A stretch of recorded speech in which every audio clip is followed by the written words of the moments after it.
कि बाबा की कृपा से तो अनुग्रहित वो थे ही, बात उनकी समझ में आ गई। बाबा ने एक सूत्र वाक्य दिया उस समय कि जो इच्छा करहु मन माही, हरि प्रसाद कछु दुर्लभ नाही।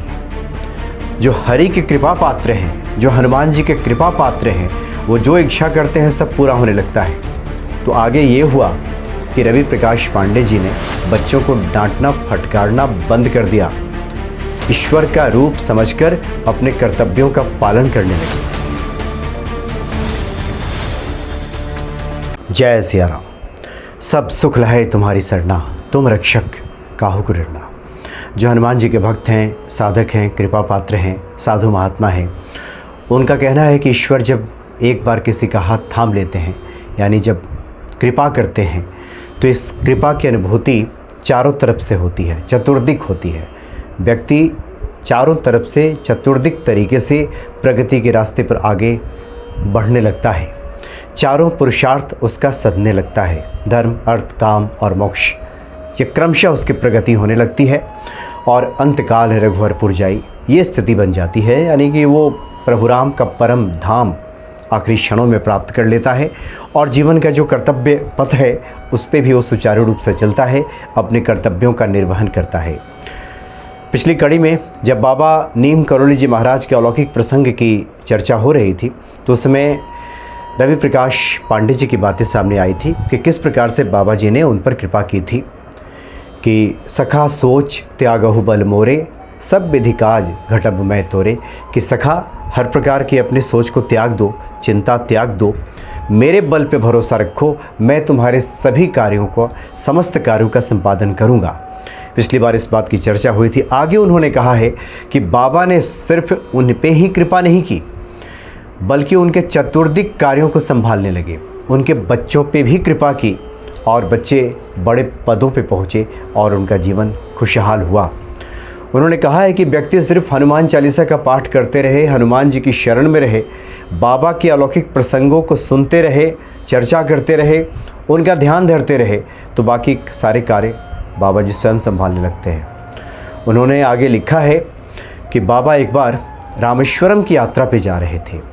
इलाहाबाद से, इलाहाबाद के चर्च लेन से वो अपने परिकरों के साथ निकले, सेवकों के साथ निकले, भक्तों के साथ निकले। बाबा का स्वभाव था कि उनके साथ 4-5-7 भक्त हमेशा साथ चलते थे।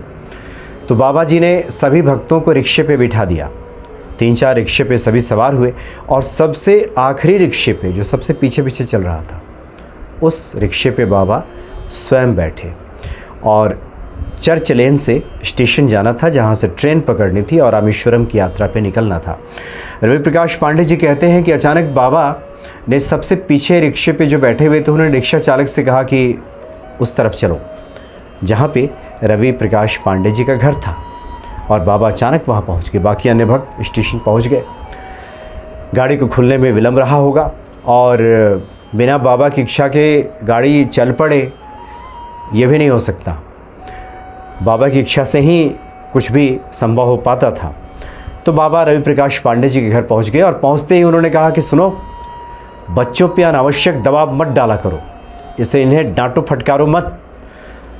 चूँकि रवि प्रकाश पांडे जी को लगता था कि जीवन में इतनी कठिनाइयां हैं, चूँकि कई बार होता है कि अभिभावकों पे जब संकट आता है, परेशानियाँ आती हैं, तो उन्हें लगता है कि बच्चों को ठीक से रास्ता दिखाया जाए, डांट फटकार करके उनको ठीक किया जाए, पढ़ाया लिखाया जाए, अच्छी नौकरी में चले जाएं, अच्छा कुछ व्यवसाय करें, तो जो कठिनाइयां हैं उनके जीवन में नहीं आएंगी, ऐसा अभिभावकों को लगता है।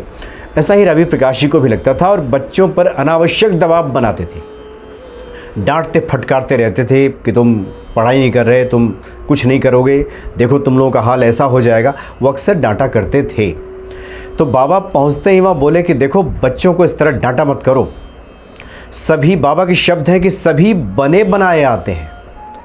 ईश्वर के यहाँ से जो व्यक्ति आता है वो बना बनाया आता है। उन्होंने कई दृष्टांत दिया। ऐसे लोगों के बारे में भी चर्चा कर दी जिनको रवि प्रकाश पांडे जानते नहीं थे कि वो उस पद पे पहुँचे, वो बड़े आदमी बने। वो क्या, तुम्हें क्या लगता है कि वो अपने प्रयासों से बन गए? व्यक्ति परिश्रम अवश्य करता है, पुरुषार्थ का सहारा अवश्य लेता है, लेकिन करता वो नहीं है। बाबा ने काफ़ी देर तक रवि प्रकाश पांडे जी को यह समझाया कि तुम्हें लगता है कि करता तुम हो, तो तुम भूल कर रहे हो। जो आते हैं बने बनाए आते हैं। किसी संत पुरुष के, ईश्वर के आशीर्वाद से वो सफलता हासिल करते हैं। इसलिए इस जीवन के सत्य को समझो। बच्चों पे अनावश्यक दबाव मत बनाओ, पढ़ाई के नाम पे उनका टॉर्चर मत करो, बेवजह उनको डांटो फटकारो नहीं। बाबा ने कहा, उसके बाद से रवि प्रकाश पांडे जी कहते हैं कि बाबा की कृपा से तो अनुग्रहित वो थे ही, बात उनकी समझ में आ गई। बाबा ने एक सूत्र वाक्य दिया उस समय कि जो इच्छा करहु मन माही, हरि प्रसाद कछु दुर्लभ नाही। जो हरि के कृपा पात्र हैं, जो हनुमान जी के कृपा पात्र हैं, वो जो इच्छा करते हैं सब पूरा होने लगता है। तो आगे ये हुआ कि रवि प्रकाश पांडे जी ने बच्चों को डांटना फटकारना बंद कर दिया, ईश्वर का रूप समझकर अपने कर्तव्यों का पालन करने लगे। एक अभिभावक का जो कर्तव्य होता है कि बच्चों में भी, सभी में भी जो कर्तव्य दिया गया है, ईश्वर भाव से जो भी कर्तव्य है उसका निर्वहन करना, उस प्रकार से वो करने लगे। और आश्चर्य हुआ कि बच्चों ने अपने परिश्रम से सफलता तो पाई, लेकिन उनके शब्द हैं कि अपने परिश्रम से सफलता पाई, लेकिन बाबा के आशीर्वाद से बिना प्रतीक्षा के, बिना संघर्ष के अच्छे पदों पे चले गए और जीवन सुचारू रूप से चल पड़ा। इसलिए परिश्रम का, पुरुषार्थ का स्थान है, व्यक्ति को निश्चित ही करना चाहिए, कर्म प्रधान है, लेकिन कर्ता भाव से नहीं।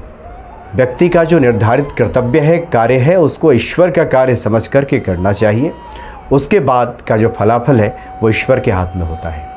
तो रवि प्रकाश पांडे जी ने कहा कि बाबा का यह सूत्र था कि मेहनत करें बच्चे, लेकिन जो सफलता प्राप्त होगी वह ईश्वर के आशीर्वाद से। इसलिए उनके बच्चों के जीवन में बिना संघर्ष और बिना प्रतीक्षा के, कई बार होता है कि प्रतीक्षा इतनी बड़ी हो जाती है कि व्यक्ति उकताने लगता है, थकने लगता है, ईश्वर से विश्वास हटने लगता है।